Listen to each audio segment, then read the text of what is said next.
Lep pozdrav tudi tebi, Veso, ene 3 tedne in nekaj okrog. Ne. Žal moramo pogrešati cenjenega Alija, ki opravlja težke uredniške dolžnosti verjetno na Jadranu. Pride verjetno naslednji teden, ampak dogodki sami po sebi so pa zdaj zelo tehtni, tako da težko izostanemo z našim od srede do srede, ker je pač preveč dober format, da bi ga izpustili. Namreč, ne, danes, oziroma če smo bolj natančni pred par minutami, ne, tako rekoč, slabe porce je Petorček vložil kandidaturo za mandatarja, gospoda Marjana Šarca, ne, in v zvezi z tem je en cel kup dilem, ki jih midva ne morava ne obdelati, ne, če tako rečem. Zdaj mi jaz storil to, kar sicer ali meni zmeraj stvari. Kakšni so tvoji prvi vtisi? Božanski. V bistvu logična posledica tega, kar se je dogajalo po volitvah, pač glede na to, ker nobena stranka ni pripravljena, razen morda SDS-a, na ponovne volitve, na ponovitev volitev, je to pač, kar se je zgodilo, nekako najbolj logična poteza, najbolj normalna, da se dobi neka vlada, ki bi, pa glede na to, da so vsi, kar so izjavljali prej v predvolilni kampanji, da razen NSI-ja pač nobena stranka se je deklarirala, da ne bo šla v koalicijo z Janšo, je pač to, kar se je zdaj zgodilo, pač nekako najbolj logično. Jaz vidim en kup ene zanimive zmede, en kup enih oblakov. In zanj sem vštopal v bohinjo enega gospoda, ki je bil recimo temu prijetno vinjen. In medtem, ko mi je razlagal svet, je eno zelo lepo tudi izrekel, ki bi pasala v ta trenutek, ne, da je megla je iznajdba stoletja. In ta trenutek v tej megli, ki jo doživljam, je izredno težko videti bistvo problema.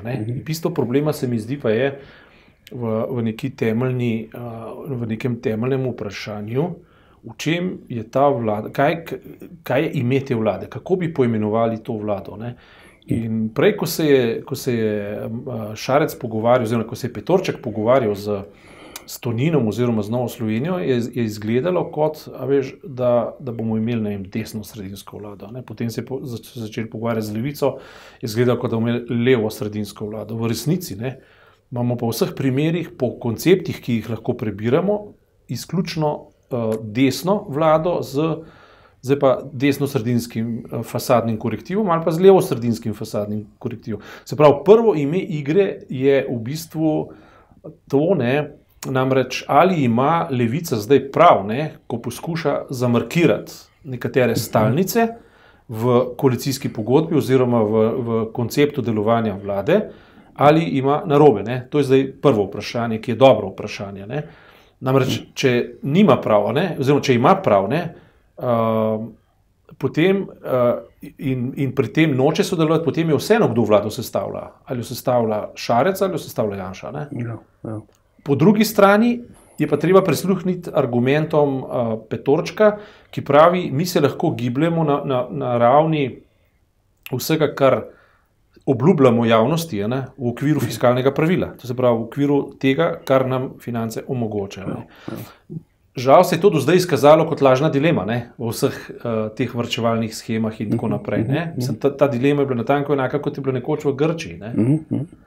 No in zdaj danes lahko razumemo to, ne vem, prej sva gledala po podatkih in tako naprej, ampak zdi se, da podpora mandatarju ni sporna, zdi se, da bo tudi Levica na ta vlak stopila. Kot zgleda, ja. Zdaj se pa zapleta pri protokolu, kaj pomeni. To se pravi, na eni strani naj bi Levica pač izpogajala nekatera izhodišča, potem pa naj bi ta izhodišča obveljala. Prej sem pa poslušal bivšega oziroma odhajajočega premierja Mira Cerarja, ki je rekel, ja, ampak to je bilo pogovarjanje v okviru verovanja, da bodo oni 5. stranka v koaliciji. Zdaj pa naenkrat niso več 5., ampak so 4A. šesta, zdaj so pa 5A, se pravi, zdaj so pa tisti, ki naj bi imeli pravice stranke na oblasti, hkrati pa nobenih dolžnosti. To je njegov argument bil. Zdaj, kaj je na tem? Recimo, ne vem, a ti kaj v tem več veš? Jaz pač vem, kolikor vem, vem pač to, recimo, da če drži, da bi pač stranka Levica želela imeti vpliv na imenovanje ministrov, to se mi ne zdi, to se mi ne zdi korektna zahteva v primeru, da ne greš v vlado. Ne, tukaj jaz, koliko res vidim celo to zgodbo, zdaj se mi zdi, da Levica igra eno tako, recimo, zelo pragmatično igro. In to je to, da hoče s tem protokolom doseči, da se vmes pravila ne bojo spreminjala. Da se pravila ne bojo spreminjala. In pa v bistvu, da v tem protokolu pač doseže, ne vem, nekaj 5 ali pa 6 ključnih točk, da se bo vlada z njimi ukvarjala in opredeljevala. Se pravi, da bo ona nekako pred svojimi volivci ohranila nek obraz, da se pač, ni pa članica vlade, ker pač vlade, petorček ideološko, kot si sam rekel, ni pač njim toliko blizu, so precej daleč. In tukaj je v bistvu ta podpora, ne vem, to je podobno kot na Češkem, ker imamo isto manjšinsko vlado. Imaš enega strašnega populista Babiša, ki je, ne vem, ideološko se giblje od skrajne levice do skrajne desnice, od do, kakor mu pač paše v danem trenutku. Vlada pa s pomočjo glasov komunistov, čeških, ki jih pač, veš, omogočajo mu vladanje, tako, Oni so, seveda, češki komunisti so njemu dali glasove v zameno za določene kadre v državnih podjetjih ali pa v državnih službah. To je eden izmed dealov bil. Dogovorov. Tako da tukaj mislim, da je Levica izbrala dokaj tako, bi rekel, eno tako pragmatično pot, kako biti noter, biti del neke zgodbe vladajoče, ampak ne pa nekako, ne vem, se ukvarjati z vsakodnevno politiko. Jaz vidim nekaj smisla, vidim nekaj nesmisla. Recimo, popolnoma smiselno, globoko podpore vredno celo, da saj jaz podpiram na to idejo Levice, pač da je treba na nek način za vsako ceno ohraniti status javnega zdravstva pa šolstva in po možnosti sociale, predvsem zaradi tega, ker če enkrat to razbijemo in v bistvu merska enota za apetite, potem je bila Nova Slovenija. Se pravi, če to ohrani, se mi zdi globoko smiselno in opravičljivo in zato bi bila verjetno upravičena ali pa celo moralno zavezana, da poje veliko kislega grozdja za to, da to ubrani. In jaz mislim, da bi javnost to znala ceniti.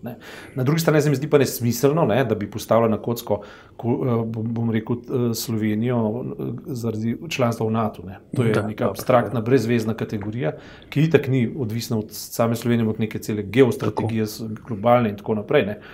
Ampak v zaledju, dobro, to se še relativno enostavno lahko opredelimo. V zaledju vsega gre pa za neko zelo zanimivo izhodišče, ki je bolj filigransko. Namreč, javno zdravstvo da, ampak jaz sem zadnjič prebral v sobotni prilogi Dela, kar je napisal zdravnik Marko Noč, v katerem je pa Levico obsodil, češ da omogoča recimo tako Zemljaričevo model poslovanja, potem je uporabljal dobre primere žilnih opornic, zelo je pohvalil SDS-ovo poslanko Godečevo in tako naprej. Imel je noter nekaj zelo, po mojem mnenju, napačnih predpostavk, zaradi tega, ker je rekel, da je zdravstvo lahko samo dobro ali pa slabo, ne more biti pa javno, pa zasebno in tako naprej. Tukaj se pokaže, da nek zdravnik je odličen v svoji stroki, resnično ne zna sociologije ali pa ne zna sistemov in tako naprej. Ampak to se da oprostiti. Argument, ki ga je pa povedal, je pa to, da tudi če mi postavimo vrednoto javnega zdravstva, tako kot si jo želimo, je to še zmeraj lahko nevarnost ali sinonim za stare prakse, ki jih poznamo že od 80-ih let naprej v Sloveniji funkcionirajo. In nevarnost, bom rekel, tega ne vem, levega pogleda na zadevo je to, da obstane samo na načelu, ne gre pa v neko izvedbeno prečiščevanje te vrednote, ki jo dejansko je potrebna. Na drugi strani je pa več ali manj popolnoma jasno, da ko bomo enkrat podrli javni prostor v Sloveniji, je igre konec in je tudi nacionalnega programa konec. Zdaj smo pa pri bistvu. Namreč, politika, kakršna je zdaj, se zdi ne samo to, da je impotentna, ampak da je tudi intelektualno nezadostna. Kaže pa se zdaj tako, ampak to so pa res v grobih obrisih, tle zdaj nimamo nekih podatkov, ampak samo tisto, kaj eno drugega obtožujejo in kar se da tudi nasplošno videti na primeru recimo žilnih upornic, pa na podlagi stvari, ki se prelivajo v denar in položaje, lahko govorimo o lobijih. Potem se pa kažejo lobiji v smislu prepoznani lobiji tako imenovanega nacionalnega interesa, ki bolj vodijo v tranzicijsko levico iz začetka 90-ih let, ki jo desnica nedvoumno identificira v forumu 21 na eni strani. Na drugi strani imamo pa mersko enoto to, kar je pa kar lepo reprezentiral Tonin, Matej Tonin, so pa v bistvu neoliberalni tuji lobiji za podporo velikih farmacevtskih in vsakršnih do ameriške zbornice, ki bi pa radi naredili Slovenije eno neoliberalno enoto v okviru širše province, ki bi bila v bistvu podprovinca recimo Združenih držav Amerike, kakršno si oni predstavljajo. Zdi se mi, da je politika izgubila suverenost nad komunikacijo med tema dvema velikima lobijema. Ne vem, a narobe razmišljam? Ne, ta razmišljanje se mi zdi čisto nekako spremljivo in razumljivo in tudi potek dogajanj je približno tak, kar se dogaja, ne kaže na to, tudi v zdravstvu. Ker recimo noben minister doslej, pa imeli smo jih koliko, ne vem, teh zdravstvenih ministrov je bilo sam v tem desetletju, po mojem, 6-7. Ali si ni upal v ničemer reformirati to zdravstvo ali pa narediti v zdravstvu tiste reze ali pa tiste reforme, za katere so se deklarirali recimo v predvolilnih kampanjah ali pa v svojih recimo javnih nastopih, recimo preden so postali ministri v parlamentu. Nihče ni recimo, ne vem, pozabil sem že kakšne ime, ampak vem, da nekoč, par let nazaj sem poslušal enega ministra, ki je rekel, treba je jasno ločiti zasebno in javno zdravstvo.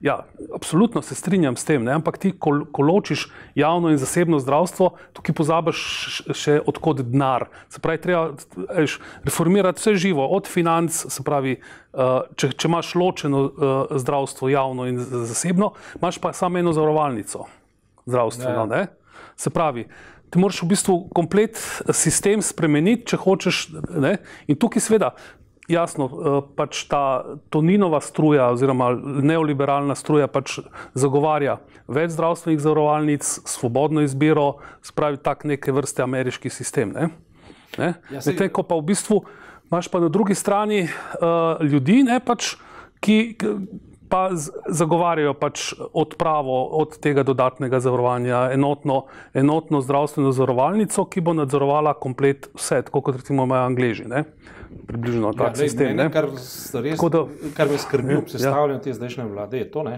da se vse dogaja v imenu protijanšizma, kar je po mojem mnenju napačna predpostavka. Treba je vsebinsko pogledati, oziroma pač konceptualno vsebinsko pogledati na stvar, ker če bi bilo javno zdravstvo potem sinonim za kontinuiteto mafijskih struktur znotraj tega, kar že zdaj poznamo, potem se izkaže, da je imel Janša medetapno v tej zadevščini prav in na koncu se bo v bistvu volilni rezultat čez toliko let samo vrnil nazaj kot bumerang. Bi bilo v tem primeru boljše, da dobimo Janšo v prvi plan, zato ker on pa je transparenten, njega je vedno mogoče imeti na očeh. Medtem ko so njegovi nasprotniki izvedenci v zakulisju in skrivanju, ne vidiš jih, zato ker se znajo lepo obnašati. Namreč, in to je natanko to, kar se v Ameriki zdaj dogaja. In zato jaz pravim, da je v bistvu kdor tisti, ki izgublja ta trenutek, politika sama, zaradi tega, ker v bistvu sebe postavlja v odvisen in v pajdaški in, če hočeš, v podrejeni položaj, namesto da bi bila suverena sama politika. Ne. Govoriti na splošno o konceptih, ja, fajn, se so potrebni, sam njih. Ne. Koncepte trenutno izkazuje, govorim zdaj nacionalno relevantne koncepte, izkazuje samo levica, ki pa jaz ravno tako ne zaupam, da ne bo pomote. Ja, seveda. Ampak medtem, ko drugi izkazujejo pa neoliberalne valence. Ne? Ja. To se pravi, imajo neko, radi bi dosegali v Sloveniji neko družbeno-kemično reakcijo, v katerem bi bila valenca neoliberalna. Ne? In to je narobe. Ne? Ja. Zakaj? Ne samo po sebi narobe. Narobe zato, ker v tem nima popolnoma nič avtonomnega, nič državotvornega, če hočeš, in nič tega, kar bi dolgoročno, če že drugače, če že utilitarno gledamo, uporabniško koristilo temu prostoru. Ta prostor vedno bolj spravlja v odvisnost od drugih prostorov, drugi prostori pa ne vejo, kaj bi radi, ve se pa, kaj kapital hoče. Ne? To je problem, ne, današnjega časa. Ne? To je recimo vse, v bistvu, to si rekel prav, da ima v bistvu konceptualno gledano malo levica nekako izdelan koncept. Ne? Ja. Ko imaš pa v Peterčku, je recimo edina neznanka do zdaj, je Šarčeva stranka. Ko ostale od SD-ja do Cerarjeve stranke, do Bratuškove, do Desusa, vse so bile v zadnjih 4 letih na nek način del oblasti. Dobro, pustimo vprašati, kako, ne? Del vlade. Ne? Šarčeva je fluidna, ne? In Šarčeva je neznanka, velika neznanka. Tudi v bistvu, dobro, ti si lahko na deklarativni ravni, kakrš pač si, ne? Lahko se zagovarjaš, ne vem, tudi za marsikaj, ampak kako bo pa dejansko delovala in ali se bo popustila ujet v te limance, recimo te lobijev, je pa druga stvar in da se ker Cerar je imel zdaj 4 leta čas, da bi kaj naredil na zdravstvo, ampak v bistvu ne, samo še poslabšuje zadeve. Jaz sem se v življenju nekaj naučil, da tisti, ki je fluiden nad ideološki, je najbolj ideološki. Ne. To se pravi, to, da je Šarčeva stranka ta trenutek neznanka, je treba vzeti kot to, da je popolnoma jasno, kaj bo z tega ven prišlo. Ne. Prišel bo neoliberalni učinek, če bo tako naneslo. Ne. Zato bi bilo pametno imeti dobre usmerjevalce, da tako ne bi naneslo. Ne. Jaz se spomnim enkrat ene kolegice, ki je za svojega fanta rekla, da je bila neskončno zaljubljena v njega, ne, ker je bil skrivnostno tiho, je molčal in je bil neverjetno pameten. Ne. Prav toliko letih sem pa pogruntala, da je bil zato tiho, ki ni mu nič zapovedati. Ne. In dejansko, ne, če ti v kampanju nimaš nič zapovedati, da bi te ljudje lahko prepoznali, potem računaj na vse najslabše. Pričemer seveda jaz proti gospodu Šarcu osebno nočem nič povedati. Ne. Ampak samo v principu pa govorim to, da bi njegova pozicija lahko bila tudi produktivna, če bi bili usmerjevalci, ki pa ne bi smeli biti v odrju, ampak na odru, ne, bili pametni. Ne. In mi imamo zdaj vsoto usmerjevalcev, ki imajo izkušnje, ki bi lahko bili pametni. Ne. Zdaj jaz se ne morem odločiti, ne, ali levica toliko taktizira, da jih spravlja ob živce in tudi težko se odrečem misli, da so verjeli, da gre levica v koalicijo, je drugačna pozicija kot to, da potem so rekli, da bomo podelali z eno nogo v opoziciji. Ne.